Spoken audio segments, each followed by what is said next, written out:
A global investigation has revealed how the rich and powerful have been hiding their investments in mansions, exclusive beachfront property, yachts and other assets for the past quarter century. Collectively, these assets are worth trillions of dollars. The investigation, dubbed the Pandora Papers, was published late Sunday and involved 600 journalists from 150 media outlets in 117 countries.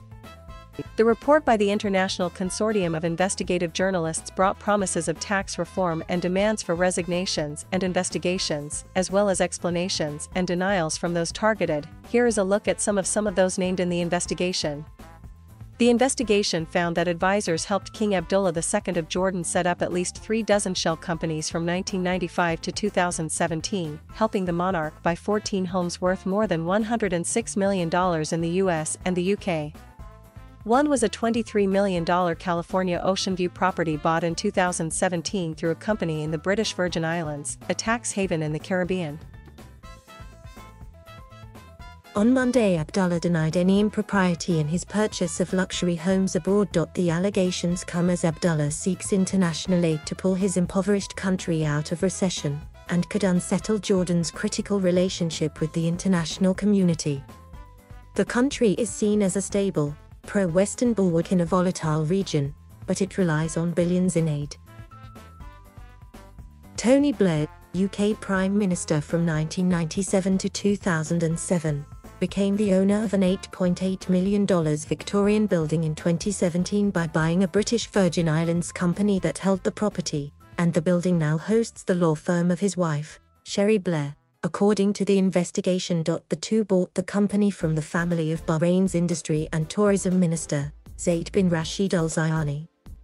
Buying the company shares instead of the London building saved the Blairs more than $400,000 in property taxes, the investigation found. The Blairs denied any wrongdoing, with the couple's spokesperson saying the Blairs pay full tax on all their earnings, and have never used offshore schemes either to hide transactions or avoid tax. Members of the inner circle of Pakistani Prime Minister Imran Khan are accused of hiding millions of dollars in wealth in secret companies or trusts, according to the journalist's findings. Khan, who is not accused of any wrongdoing, vowed to recover the ill-gotten gains and said his government will look into all citizens mentioned in the documents and take action, if needed. In 2009, Andrej Babis, the Czech Prime Minister, put $22 million into shell companies to buy a chateau property in a hilltop village in Mougins, France, near Cannes, the investigation found. The shell companies and the chateau were not disclosed in Babis' required asset declarations, according to documents obtained by the journalism group's Czech partner, Investigative. A real estate group owned indirectly by Babis bought the Monaco company that owned the chateau in 2018, the probe found. Babis has denied any wrongdoing.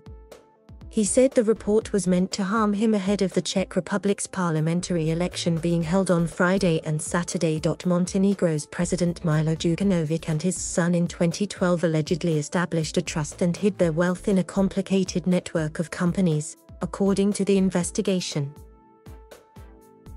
Đukanovic's office said that he did establish a business trust with his son in 2012, while not in office.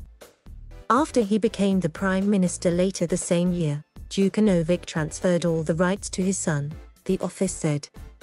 While Đukanović was one of the owners, there had been no business transactions, they said. Đukanović has been a key Western ally in efforts to move the volatile Balkan region closer to Euro-Atlantic integration and away from Russia.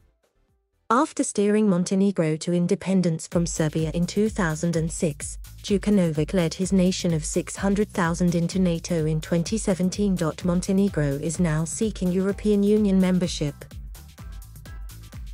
On Monday he faced calls to resign. The leaked documents revealed Chilean President Sebastian Pinero, one of the country's wealthiest men, used offshore companies in the British Virgin Islands for dealings involving the Dominga mining project, which his family co-owned in part with a friend. The final payment on the mine sale in 2011 hinged on the government declining to declare its location in north-central Chile a protected natural reserve, according to the report. The government, at that time headed by Pinero, did not do so, despite appeals from environmentalists, nor did subsequent governments. When investigators looked into the case a few years later, Pinero said he had not been involved in managing the companies and had not even realized the connection with Domingo. A statement issued Sunday from the president's office noted that prosecutors and courts decided in 2017 that no crime had been committed and Pinero had not been involved. It noted his first stint as president hadn't started when the sale was agreed in 2010. Pinero's holdings are now managed in a blind trust, according to the statement. Lebanon's billionaire Prime Minister, Najib Mccarty, cropped up in the Pandora Papers while the country is embroiled in a wrenching financial crisis. The documents show that Mccarty, a businessman who formed a new government last month, owns a Panama-based offshore company that he used to buy property in Monaco in 2008 worth more than $10 million. McCarty's son Mayor was a director of at least two British Virgin Islands-based companies, which his father's Monaco-based company, M1 Group, used to own an office in central London, according to the report. McCarty's media advisor, Faiz Gemal, declined to comment. He referred to Mayor McCarty's response to the journalistic consortium, framing it as a common practice for people living in Lebanon to use offshore companies due to the easy process of incorporation. Mayor McCarty denied any intent to evade taxes. The documents showed Brazilian Economy Minister Paulo Guedes had multi-million-dollar investments in an offshore company named Dreadnoughts International in the British Virgin Islands. In a statement sent through his press office, Paulo Guedes said he provided all the necessary information to the Public Ethics Commission when he took office in the government in 2019. His actions have always respected the applicable legislation and have been guided by ethics and responsibility, the statement said, adding that Guedes has disassociated himself from all his activities in the private market since then. Thank you for watching. Please subscribe